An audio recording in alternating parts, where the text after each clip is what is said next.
OpenAI, Anthropic, and Google DeepMind leaders meet with world governments at the Zevin Summit.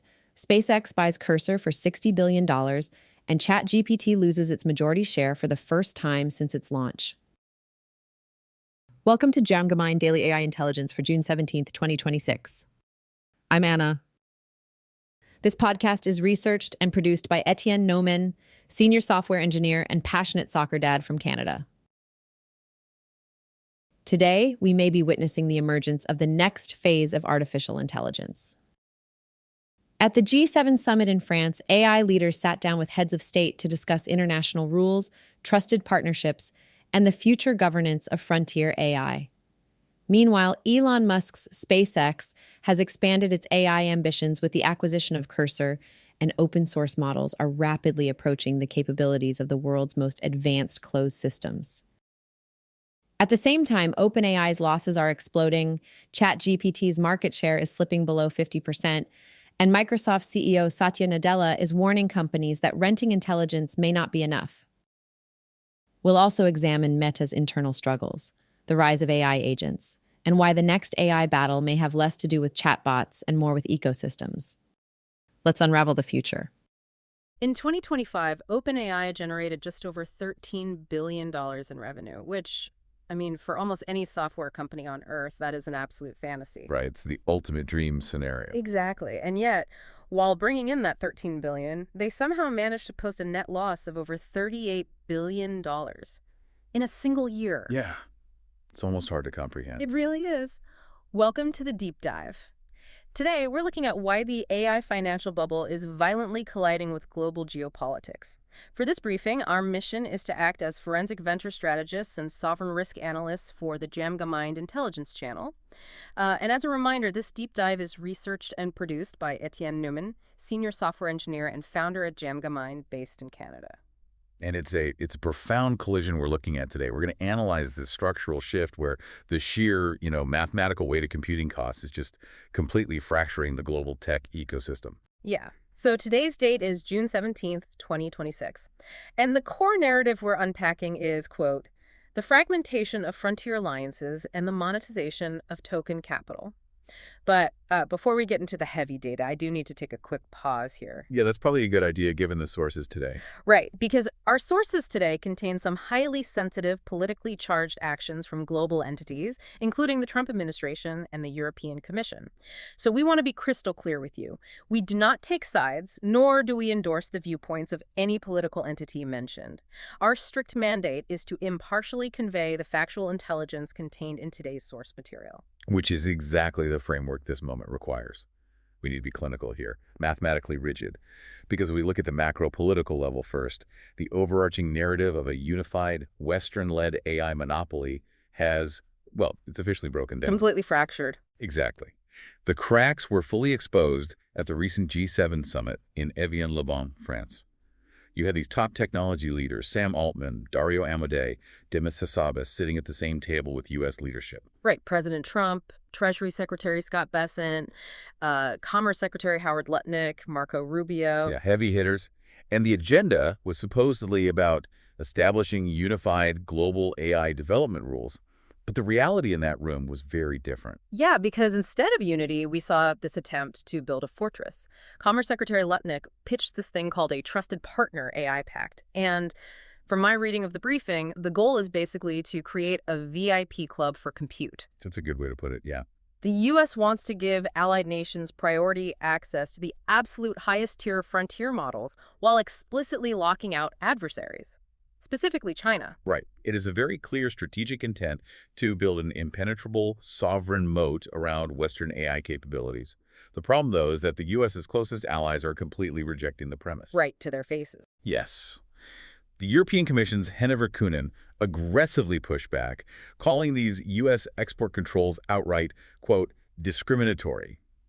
And simultaneously, the Trump administration flat-out rejected UK Prime Minister Keir Starmer's request to exempt G7 allies from those very bans. It's essentially diplomatic friendly fire. Exactly.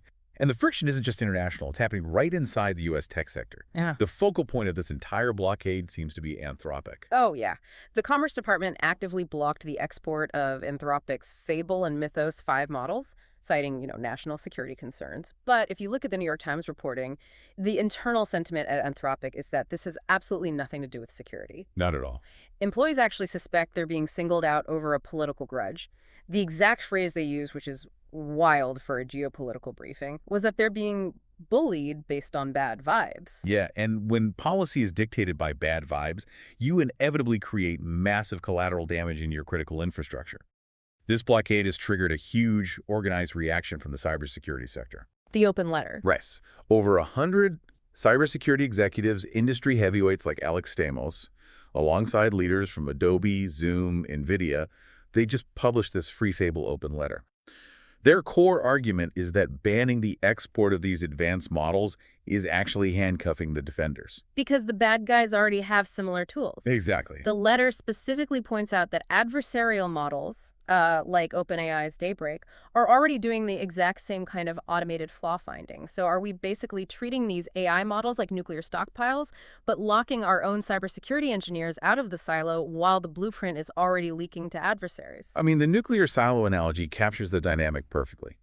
In cybersecurity, a discovered vulnerability in a model like Fable 5 isn't just a weapon, it's a proof of concept. Defensive teams absolutely require access to that specific mechanism to harden their own networks. Right, they need to see how it breaks to fix it. Yeah, precisely. By restricting access based on this rigid nationalistic framework, the U.S. policy inadvertently blinds the allied defensive apparatus. Yeah. Meanwhile, the open source community and adversarial states continue to just iterate on those exact same capabilities in the dark. So Washington is desperately trying to build this massive geopolitical moat at the G7, but they're facing resistance from the EU, the UK, and their own cybersecurity industry. Yeah. But the real issue is that the moat itself is an illusion. The sovereign blockade is cracking because the underlying financial structure of frontier AI is just collapsing under its own weight. We have to talk about those audited OpenAI numbers verified by the Financial Times. We do. Because the clinical math of OpenAI's 2025 balance sheet is critical for understanding the current macroeconomic panic. Like you mentioned at the start, they generated $13.07 billion in revenue. Which is incredible on its own. It is. But that top-line success is entirely wiped out by $34 billion in total costs and expenses. And we drilled down into that. $19.18 billion of that was burned purely on research and development. Hey, $19 billion just on R&D. Just on R&D. They are vaporizing nearly $20 billion purely on the compute, energy, and hardware required to train these systems. And that's before factoring in basic data to operations. And then there's the structural penalty. Because they converted from a nonprofit to a for-profit structure, that triggered this massive accounting nightmare. It was a $41.5 billion loss from changes in fair value. A staggering hit. So if you look at the gross net loss before moving non-controlling interest, OpenAI hit $60.35 billion.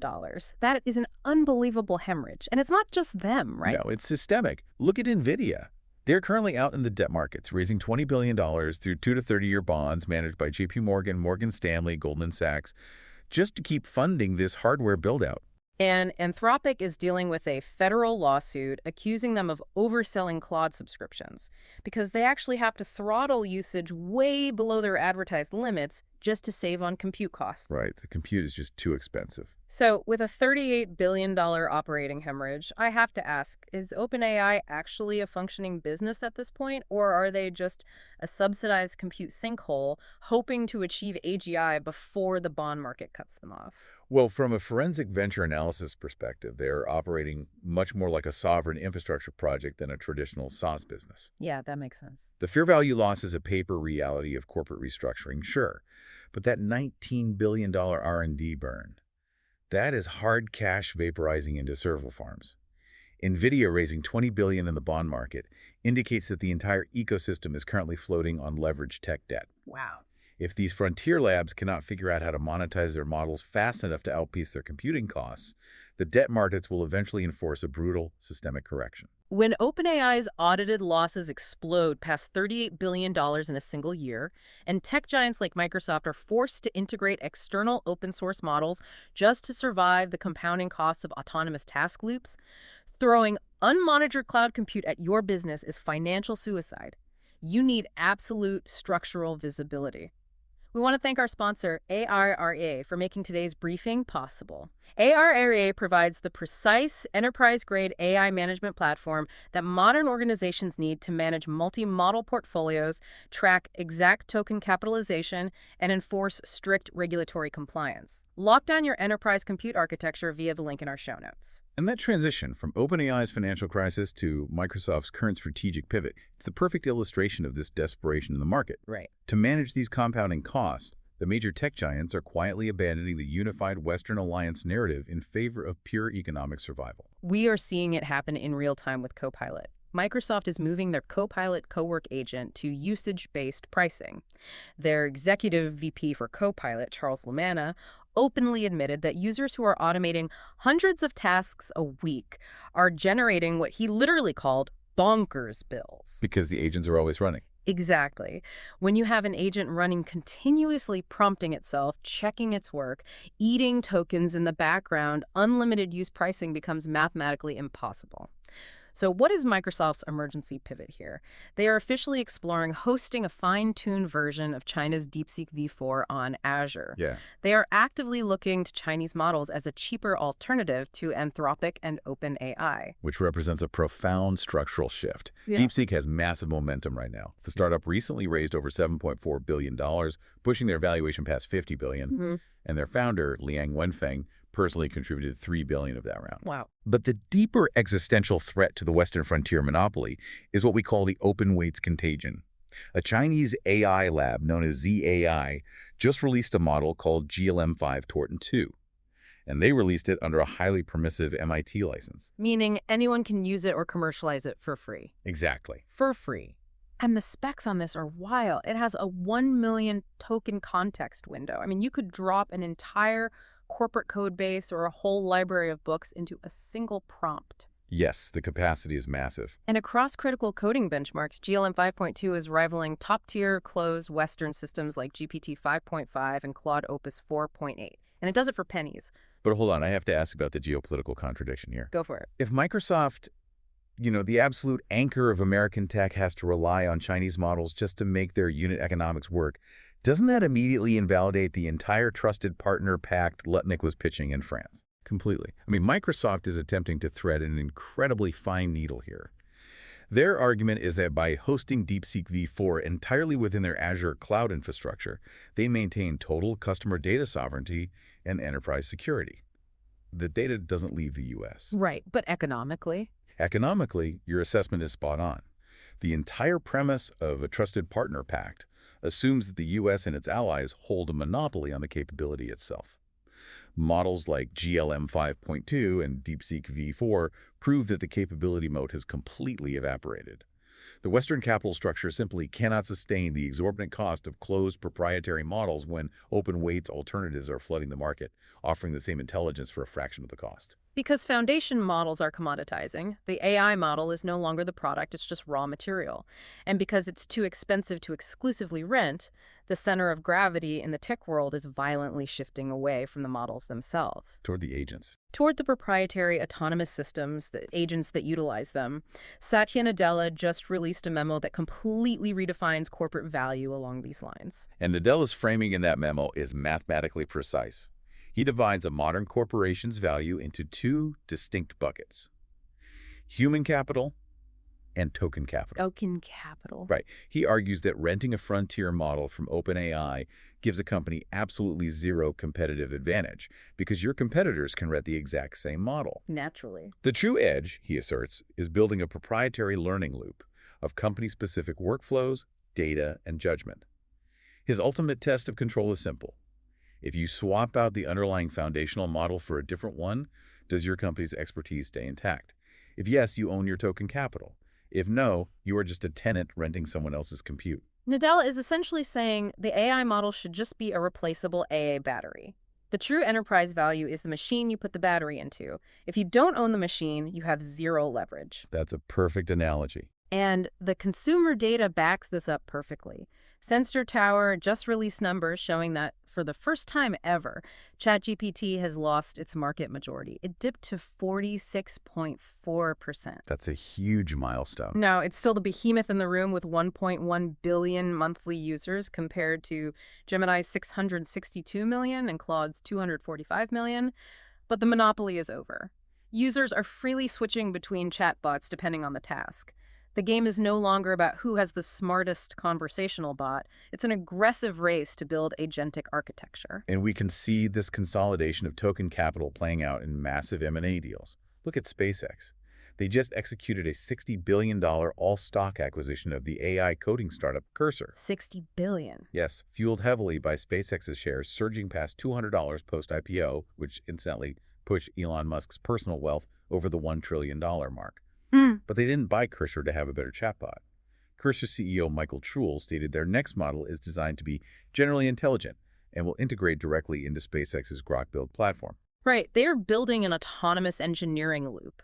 Instead of a human engineer writing a script, testing it, and deploying it, Grok Build can do the entire workflow autonomously. Exactly. And this is happening everywhere. Salesforce just spent $3.6 billion to acquire Fin, specifically to plug Fin's 30,000 customers into their Agentforce lineup.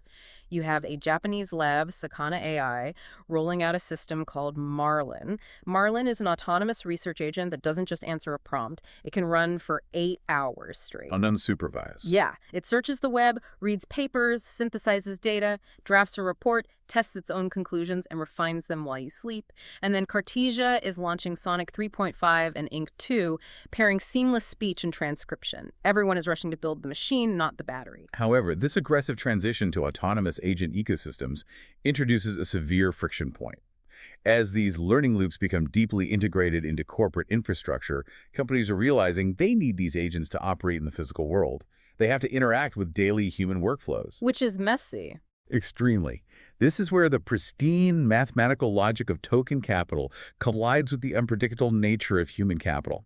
And the result is an intense, visceral rejection. It's a massive culture clash. Let's look at the hardware push first, because taking these agents off the screen requires physical sensors. A startup called Odyssey just raised a $310 million Series B, led by Natural Capital and Amazon, to build what they call world models. Which requires a brief distinction here. A standard text model predicts the next word in a sentence based on language rules. A world model predicts the next physical frame in a sequence based on spatial awareness and physics. Like understanding gravity. Right. If a robot drops a glass, a text model knows the phrase "the glass shatters."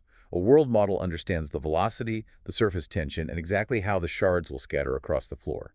That level of spatial computing is essential for autonomous vehicles and robotics, which is exactly why Amazon is heavily invested.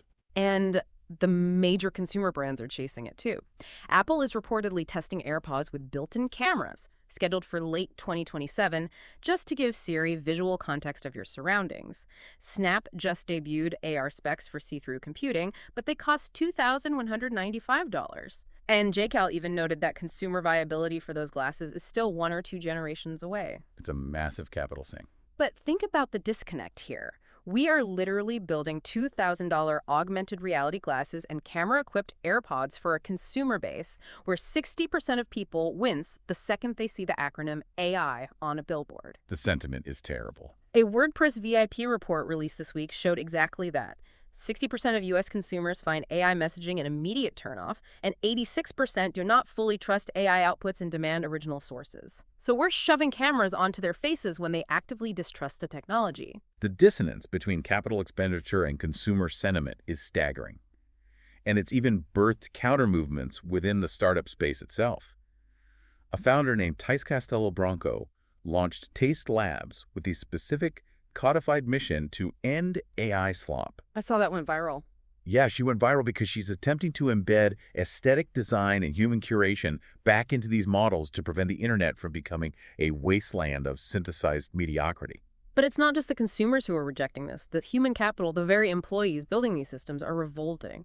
We are seeing a massive internal crisis at Meta right now. CTO Andrew Bosworth had to issue an internal memo apologizing for what he openly called an atrocious job, explaining a massive AI reorganization to the company. It was a disaster. Thousands of Meta employees were abruptly shifted into model training grunt work, which is incredibly tedious. You are essentially clicking and ranking AI outputs all day to map human intent. And the internal culture at Meta has deteriorated so rapidly that employees have literally branded this new unit the Gulag. And the resentment was severely compounded by revelations that Meta implemented mandatory mouse tracking on its own employees simply to harvest their behavioral data for training these models. Wait, they were tracking their own employees' mice? Exactly. To train the agents, they are systematically alienating their human workforce to optimize their token capital. And despite all of that internal chaos, Meta is shoving this data straight to the consumer anyway.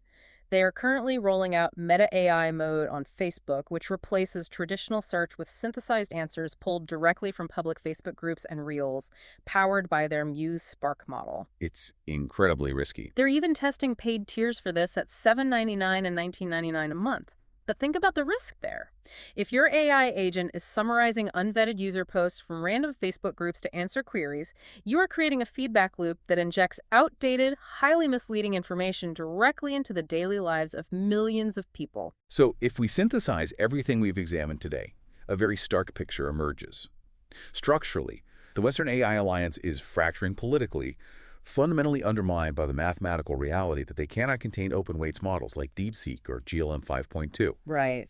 Financially, the entire capital structure is bleeding, evidenced by OpenAI's unprecedented $38 billion operating loss and the industry's reliance on leveraged debt. To survive, the sector is desperately pivoting away from monolithic chatbot monopolies toward multi-model agent ecosystems, prioritizing proprietary learning loops. Yet the attempt to force these autonomous systems into physical hardware and existing human workflows is generating a severe backlash from both the consumer base and the human workforce required to build them. We started this deep dive talking about the illusion of control. Washington thought they could control the math. OpenAI thought they could control the market. But the pristine math of engineering always collides with the messy reality of human systems. So I want to leave you with this to mull over. If Nadella's vision comes true, if token capital fully maps and replaces a company's human intuition, and our sovereign alliances are too broke to maintain the compute monopoly who actually dictates the learning loop of a nation's economy a decade from now, the government, the corporation, or the open source algorithm doing the thinking for free. Thank you for joining us on today's deep dive. That concludes today's DJAMGAMIND Daily AI Intelligence Briefing. The strategic takeaway is simple. Artificial intelligence is moving beyond chatbots. The companies that dominate the next decade may not be those with the smartest models, but those that own the ecosystems where intelligence lives and evolves. As open models close the performance gap and users increasingly switch between assistants, the focus is shifting toward agents, workflows, developer platforms, and trusted relationships. From the G7 summit to SpaceX's acquisition of Cursor, from Microsoft's multi-model vision to ChatGPT losing its majority share, today's events point toward a new era where ecosystems matter more than individual models. Thank you for listening. This podcast is researched and produced by Etienne Neumann, senior software engineer and passionate soccer dad from Canada. If you enjoyed today's episode, please follow the DJAMGAMIND Intelligence channel and share this briefing with colleagues, friends, and fellow AI enthusiasts. I'm Anna. Stay informed, stay adaptive, and keep unraveling the future. And before you go, if your company is building the tools that power the workflows we talked about today, I'd love to showcase them to this audience. We don't just run ads, we build technical simulations that prove your value. Let's build something together. Visit jamgamind.com/partners to get started. Until next time, keep building.